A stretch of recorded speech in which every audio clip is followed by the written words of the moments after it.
Hello folks, Meteorologist Jamie Kagol here with a look at the forecast, and we're going to be focusing on our next weather impact alert. It is going to go into effect late tonight, expecting a round of thunderstorms to move across our region through the late night, overnight hours, early morning around the Twin Cities, and then a second round as we get into the later afternoon, early evening hours.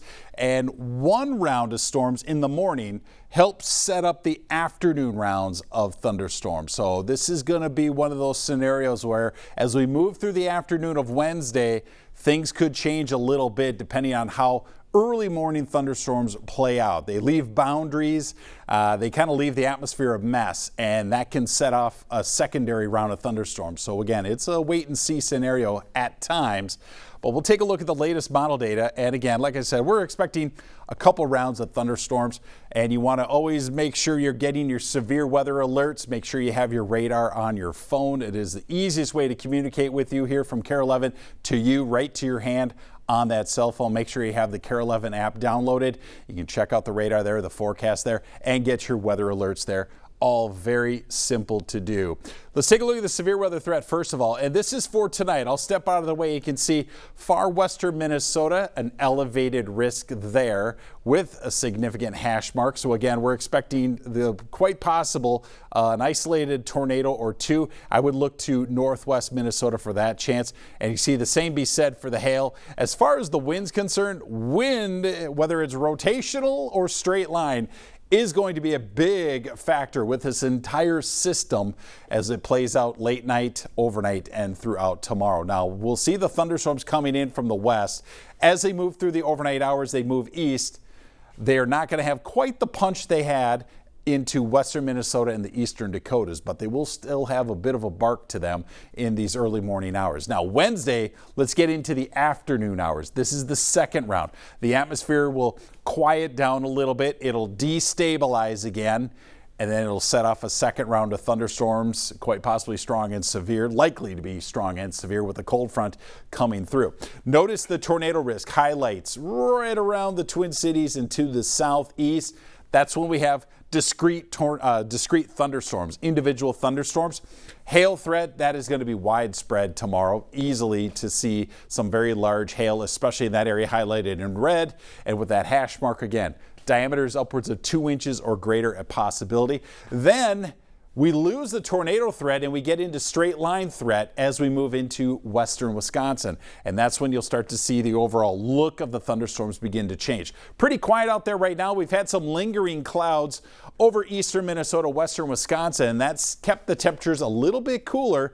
But this is what we have in the future for this afternoon. We're going to find those low and mid 80s turning into upper 80s, and we're going to find mid and upper 80s to the west turning into low 90s. Dew points, it is going to feel tropical, muggy, oppressive, if you will, across the region. It is going to feel like the dog days of summer with dew points like that. And the feel like temperature already pushing the mid and upper 90s in western Minnesota. And again, we'll see those low 90 heat indices move to the east as we go through the afternoon hours. Right there, a 93, maybe a 94.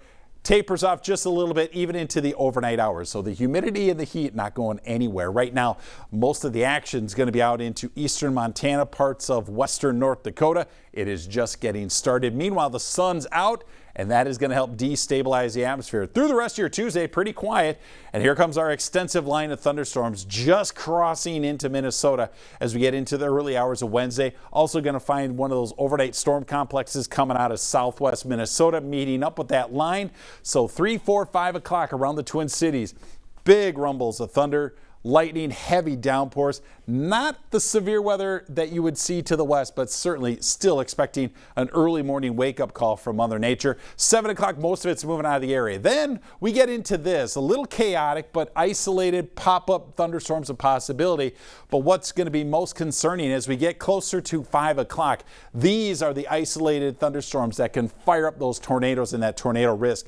But forecast models have been indecisive on what side of the St. Croix and the Mississippi it's going to start.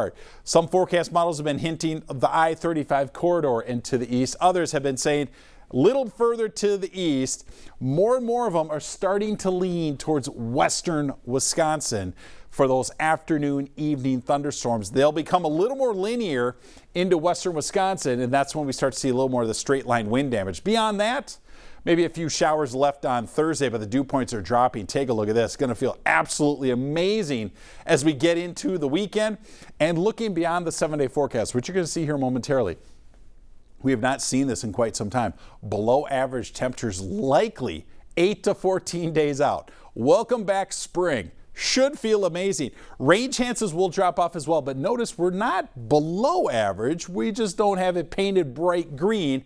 And likely with those cooler temperatures, we're going to talk more showers and less thunderstorms and severe weather. So again, little optimism there beyond your 7-day forecast. And we need the rainfall. Year to date, percentage of precipitation, these numbers have been dropping off dramatically as it has been very dry around here.